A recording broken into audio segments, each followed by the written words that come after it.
Well, it's a bit difficult to say how it all started because it's never one event or it's always a lot of things.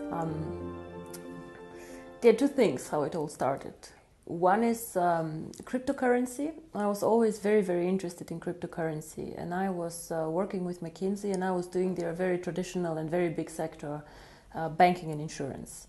So Bitcoin somehow popped up, and we were discussing it. And if I'm very honest, I did not believe in cryptocurrency. I did not believe in all this concept of digital currency, anonymous transactions, and so on.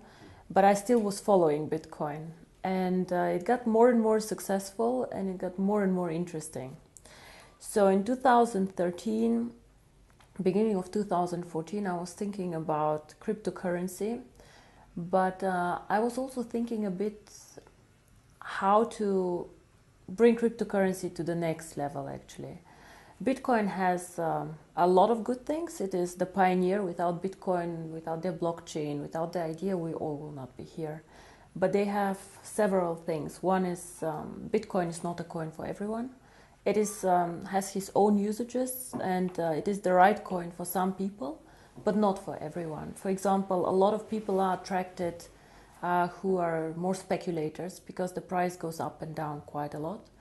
A lot of people who do more transactions are interested, but transactions meaning like a money transfer. So I send from India money to Germany, and a lot of people in the IT sector do this. And the third, I would say, big party who is interested in this was people who are interested for reasons in anonymous transactions. So as much as we all have some need for privacy, and we all do because the world gets more and more transparent, we also need to stick to some rules, unfortunately, or fortunately, we don't know, because there have been so many things happening in the last years after Bitcoin creation, like terrorism and drugs and all these things that are difficult to manage. One of the very successful things that Bitcoin was involved in was this Silk Road merchant platform like eBay, but where you could buy things that you cannot buy legally. It was closed and eventually. So Bitcoin had very, very interesting ideas, but it was not a mass market cryptocurrency. And I thought if you simplify cryptocurrency so that everybody understands it, it could actually become something like Facebook, something like Uber. Uber is also a very interesting company, which is controversial. You know, they change the way we live, the way we use transportation, and this is changing the world of payments and of finance. So cryptocurrency, yes, was very, very clear to me, I think end of 2013, maybe beginning of 2014. And then I was thinking how to bring this to the masses. When I started thinking about cryptocurrency, my contacts were more institutional banking clients, big private equity funds, so people who definitely could get excited about cryptocurrency. For example, Goldman Sachs are also excited about the blockchain and so on, and they can invest in it. But unfortunately, these people do not have real contacts out there, retail people like you and me. So the idea was how to bring a good concept, an interesting concept, out to the people. And there I have a personal friend, his name is Sebastian Greenwood, who has been active in network marketing for quite a while. He was the one actually who suggested, let's do network marketing. And I said, no, let's not. Because exactly when we wanted to start this company, another company, which was quite big, that went bankrupt, and a lot of people had lost money, and it was all over the press, the internet, and it was just a lot of bad vibes in the industry. So when we started, and he convinced me that network marketing might be exactly the right thing, so we said, let's do network marketing, but let's not sell the cryptocurrency, let's do an education package.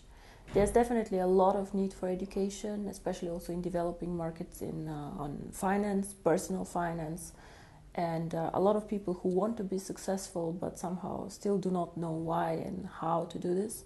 So what we did is we created the education packages, and we attached to them the free mining rights. And we said, okay, if you do the education package, if you're interested in cryptocurrency, do it.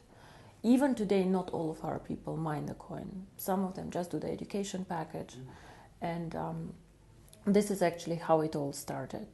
But when it all started, I remember one of our first events was in Finland, because people got very excited about this actually. I don't know how often I had to explain what is cryptocurrency, what is Bitcoin. And this was actually how it all started, end of 2014. I would say 2015 was the year where we all learned about what is cryptocurrency, what is mining, how does it actually work, so really the basics. 2016 got a bit more sophisticated, a new blockchain, new technology, and now 2017 and 2018, the next two very, very big steps are coming up, the merchants and the coin going public.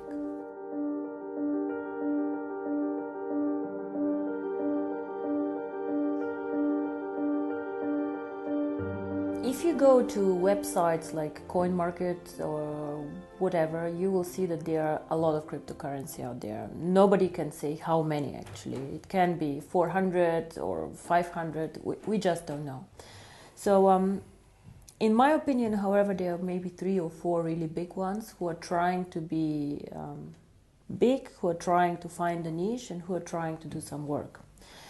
Bitcoin for sure is one of the big ones. It is the most liquid cryptocurrency out there. Most people who speak about cryptocurrency trade this coin or do things with this coin. Still, the transaction value is very, very low. So if you look at it, it's probably 3 to 4% of the coins who get transacted per day. And a lot of these transactions are internal transactions. It means I put from my account to another of mine account, just for safety reasons, coins. We have Litecoin. Litecoin is a big coin. It is probably the number 2 out there, but nobody actually uses it, even not in transactions. So what happens is I see new coins coming mainly from the IT sector popping up, and most of these coins are done because somebody finds out something interesting in the code. So they code something where you can do something on the blockchain or new usages of the blockchain. Ethereum, for example, it's actually not a real cryptocurrency. What they try to do is they try to provide a blockchain where other people can use. So I think there's still no coin out there which is targeting the mass market. And I believe this is the case because the community of cryptocurrency is a bit arrogant. Yeah? So they are for sure very knowledgeable people, very smart guys, most of them with very heavy IT background. A lot of them also believing in this theory of, I would not call communism, but we should give something to the public, we should share it all and then see what happens. Nothing bad with this, but if you put something out there and give it for absolutely free to the people, you have no money to invest in infrastructure, you have no money to invest in a brand, and you somehow have to trust it that it will move in the right direction. So for sure they cannot invest in events like we do, they cannot invest in education, they cannot invest in a strategy. So I think what is unique about OneCoin.1 is we target the mass market. So we try to make the cryptocurrency as simple as we can, we try to link it to education, and we try just to be accessible for everyone. Make the mining very simple, make the usage very simple. The second thing that I believe we are unique is that we are very global. So we always try to create a currency that is present on all continents. It is not an easy task because sometimes it is much easier to be on one continent. For example, Europe, where people are very sophisticated, where they understand this, or China, where people also like a lot of digital currencies. But still, we believed from the beginning, if we want to be the future of payments, if we want to do transactions, we have to be also in Africa, we have to be in India, we have to be in Latin America.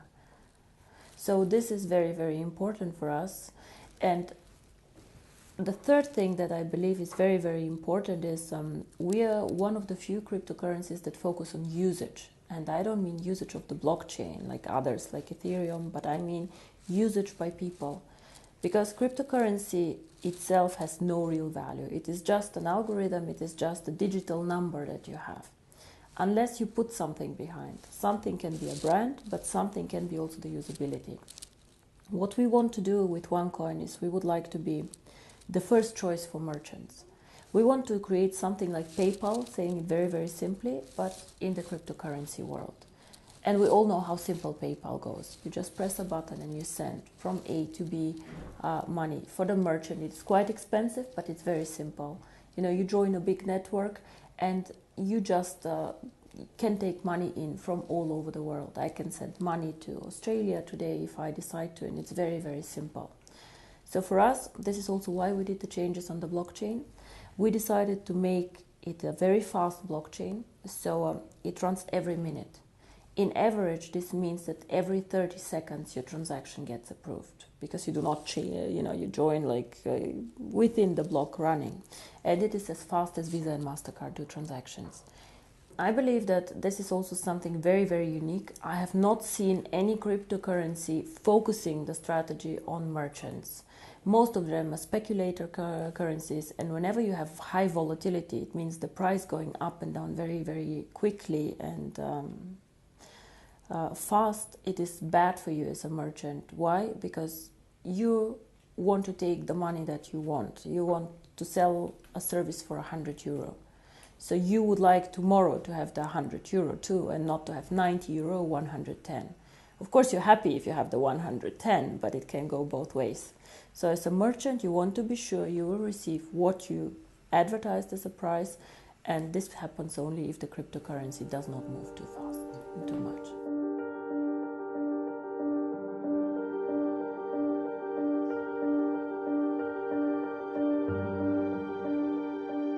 I believe that the network should do nothing else than communicating this, because I'm just making money, I'm just making commission. It can never be just the reason why somebody should join a network. Then you can sell soap, you can sell whatever is out there, I don't know, beds and things like this. I think understanding cryptocurrency is actually the key, and this is something that I wish for on the events to happen more. I have been, unfortunately, to some events myself where I was listening for an hour and I had no idea what this company does. So the unique thing about us is education, and then if somebody wishes, the cryptocurrency. Of course, cryptocurrency can change the world, and I believe it will. The question is, will it be tomorrow? Will it be in a year, or in 2 years, or in 3? It is unstoppable. It already started. The interesting thing about cryptocurrency is it is so global that it is very difficult even to stop it. So much better than trying to stop cryptocurrency, in my opinion, is to regulate cryptocurrency. Just to regulate cryptocurrency as part of the financial landscape. We are not banks, for sure not, but to make some rules for people out there, because today everybody can go and create a cryptocurrency and start collecting money. This is not the way it should be. So what we, for example, do is we already started doing KYC procedures, things that you normally do for opening a bank account. Or if you're a merchant and you want to join us, you still have to provide us with some documents so we know what do you sell, what is happening, why is money being transferred. We don't have to, but we do this. So this is one thing with the merchants. It's a lot of freedom of business. For example, for the European market, if you're a small, innovative Swedish company, what can you do? You can develop some cool software, you can do things. Most of us are in the digital network, they are doing interesting things, and then you want to sell it to other markets. It can be Asia, it can be India, it can be everywhere. But China and India are very difficult to sell things to. They do not have the free capital flows that we have. So you might find a Chinese buyer, but it's difficult for you to get a payment. And it's very frustrating because you're a small company, you focus on software, you do not focus on international payments. If you're a big company, you can do this, but you don't have the know-how. Now here, cryptocurrency can help you, because OneCoin is very strong in China and is very strong, for example, in Europe. So what you can do is you can put your software in our shop that is starting now in next year. You can put up the price, whatever the price is that you would like, and then a transaction between a Chinese buyer and a European buyer can happen like this. Within 1 minute, the transfer is done. So this is something very exciting. For me, this is a bit more freedom of doing business. And the second thing, as you say, is the unbanked. Now, the unbanked, I don't know if you had a look what happened in India. India is a cash economy. So a lot of the poorer people who do not have a bank account for several reasons. Poor people normally do not trust banks. Poor people hoard the money for emergency. Within 4 days, they told them that they need to come and just give the cash that they have only up into a limit, and they needed to exchange it, and the other cash was just void. Now this is a disaster, and this disaster will not hit the rich people. It will hit like very, very small people who have their savings. Cryptocurrency can make a change. Now, you ask me, if a person is so poor he doesn't have a bank account, how will he deal with cryptocurrency? A lot of people have access to phones, so if you manage to link cryptocurrency to a phone, and of course it's already linked to the internet, you can give these people so many more options how to bank with us. So a cryptocurrency provides just another corridor how they can make money movements and how can they join the financial system. But we have to be very, very clear on this. This is probably the most complex part of what we're doing. The merchants, I believe, is quite simple to put together. Then you have to grow the merchant network. You have to be attractive, low-cost opportunity, fast, reliable, fine. But the remittances, you always need a point where cash gets collected. And this is the second part of the strategy, which will come most probably only after we open the coin for everyone.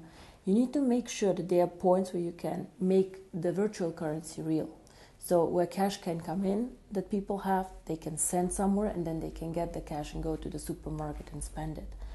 Can work, for example, if you get several partners to join. It can be a phone company because you go and pay your phone bill, or you can just charge on your phone bill the cryptocurrency and back. It can be a big gas station chain, for example. It can even be a supermarket chain. Like if it's a big chain, they can take cash in for you, they can give cash out. For example, in Germany, a lot of supermarkets started giving cash out with your card. So the same can be done for cryptocurrency.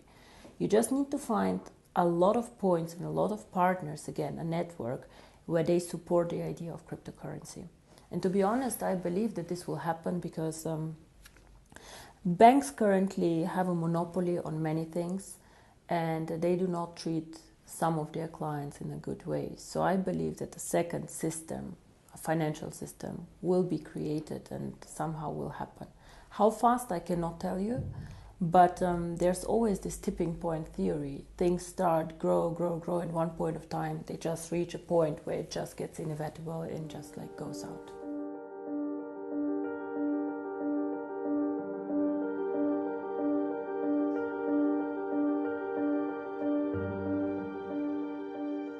On the One Life network, some of their main concerns is this a Ponzi scheme? And when you have a digital product that you cannot touch, like an education package, of course people are more skeptical. So I respect everybody who has questions or who criticize or just wants to talk to us, but what I do not like is when people do not do their homework and do not check what is going on. Now, a Ponzi scheme, we all know what it is. A Ponzi scheme means that new money feeds old money. So we had this Bernie Madoff scandal somewhere, like the guy was taking investments from the public, promising huge returns and then paying out the returns, not because he was a smart investor, but because he had, taken new money in, and it's one point of time it stopped. When you join the One Life network, what happens? First of all, we have never made any return promises. Why? Because we are selling the education package. It's up to you if you mine the coin or not. What will happen to the cryptocurrency? We do not know. And this is a very, very clear statement. Cryptocurrency is one of the most risky asset classes out there. Nobody knows what will happen. It can go through the roof, but it also can not go through the roof. So both is possible. But what is important when you speak about a Ponzi scheme is, first of all, we give people the opportunity to make money without paying for a position. Every week I have between 300 and 500 people in the network, sometimes even more, who have a non-paid position, a rookie position, and who make commission on them. These people also can earn tokens to go and join the mining. So of course, it's not a Ponzi scheme if I let you work for free and let you make money making for free. I'm paying you, you don't pay me, point one. And the second point, which is very important, as I said, is fresh money feeding old money. Now, why and how am I obliged as a One Life network to pay you? I'm obliged to pay you only a commission when you earn it. And you earn the commission only by making a sale. So only if you go and you sell a package, I am obliged to pay you. So I do not need to get somebody in my network to meet my obligation. If you all stop selling tomorrow, I don't have any obligations anymore to anyone on paying commission because there's no sales event coming up. And this is very, very important. Whoever is interested, but unfortunately a lot of our critics are not interested in this, can check out also the legal opinions that we have. We have a Swedish legal opinion, we have an English legal opinion, we have a German legal opinion, Italian I think also. All of these jurisdictions are quite strict and have very clear rules. And all of this are saying we are not a Ponzi. Now, one thing that I would like, again, to make sure in the network, I believe that we as a company are very clear on what we do and what we don't. But sometimes some people get overexcited and say things that are simply not correct. So I, again, would like to ask all of our distributors to take education extremely serious. Educate the people that go out there, educate the downline and the distributors so that the information that we provide to new people is correct. Because I believe our company and our product is exciting enough. We don't need to be selling so hard and saying things that are not correct. If you present the project in the right way, and if you present the stages that we go through, if your people are encouraged to go through the education, it is much easier for all of us, because we then understand OneCoin as a cryptocurrency needs to go through stages. It is for sure not get rich in 90 days thing, and I really do not want people to market this like this. Sometimes, all this, how we're portrayed by the media, is our own fault. A lot of things that the media write is distributor X said that, and even if distributor X said something wrong, I cannot attack this and I cannot get a lawyer to go against this because he really said this. And this is very frustrating also for us as a company. So again, guys, try and get the right information, educate your downlines, and just make sure that we do the right things out there.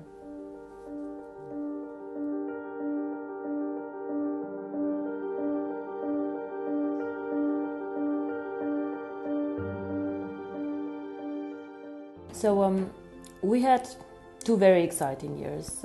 We were growing very fast. We were doing very, very good things. We did some adjustments too as a company on the blockchain, things that we just did not know before when we started. For example, the blockchain and the merchants.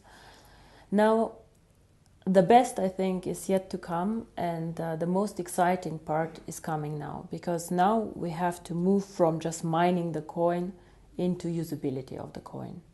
And the first thing how you can use the coin is moving on with the merchants. 2017, January, February, we launched our own merchant platform. So what does this mean? As a merchant, you can join the platform for free, and you can sell your services or your products, whatever you have. You can sell it in this platform. You have access to over 12 million people there, because we have about 3 million paid accounts and about 9 million free accounts in the system. So this is a lot of people. And the good thing about these people is the paid accounts, these are people who have for sure money and who are interested in buying things online. So you can join as a merchant for free. And for example, I don't know, if you have a flower shop, you can say, okay, this is a voucher for my flower shop. It is worth €100. You can come any day and join me. Groupon, for example, does things like this. However, they force the merchant to do a 50% discount on whatever they sell so that they are attractive. And the fees that the merchant pays are very high. So in the end of the day, they're only 20% maybe staying with the merchant. What we want to do is, if you're a merchant, you get access to our client base. You can offer your services, you can offer your products. However, we want you to take 25% of whatever the price is in coins. Of course, a lot of our network will get excited. Some of them have small businesses. Some of them already are exciting merchants about this. So these people can join the network of stores, the network of people, and so on. So We will also incentivize the members to bring in merchants. The liquidity of the coin currently is still low. So this means that you cannot liquidate all of your coins tomorrow before going public. This is why we will give the merchants the option to take up to 75% of the price in cash. If you're a merchant, if you want 100% in coins, you can. Yeah, but if you just want 25% in coins, you also can. However, what we will do as a company, we will pay a BV value on the cash payments. Why do we do this? Because first of all, the more good merchants we get, the better for the coin value. And of course, we want this coin to be very, very successful and to get good merchants. We said, I think in Bangkok, we said 10 million users, 1 million merchants, and hopefully one day 25 euro for the coin value. But I do not want to have 1 million bad merchants. I want to have, even if it's just 100,000 merchants, but really good merchants where people get excited to use them. And I believe that in incentivizing our distributors who attract merchants for the network on the volume that the merchant makes is the right thing to do. Because it's so easy for me to sign up. I can sign up today 100 people, 100 merchants. If their products are too expensive, not attractive, bad quality, no point. So it's again, we trust each other as a network, we want the best for the network, and this is how we want to grow as a network. And of course, it's very nice for you as a merchant, you put the OneCoin sign on your door, I accept OneCoin. People maybe come and ask you, what is OneCoin? I want to know more about it. Then the merchant can go and say, okay, this is an education package. If you want, please have a look. And again, the network wins from this. So 2017, to get back to your question, for me is the year of the merchants, while 2018 is then the year where the coin has to go public.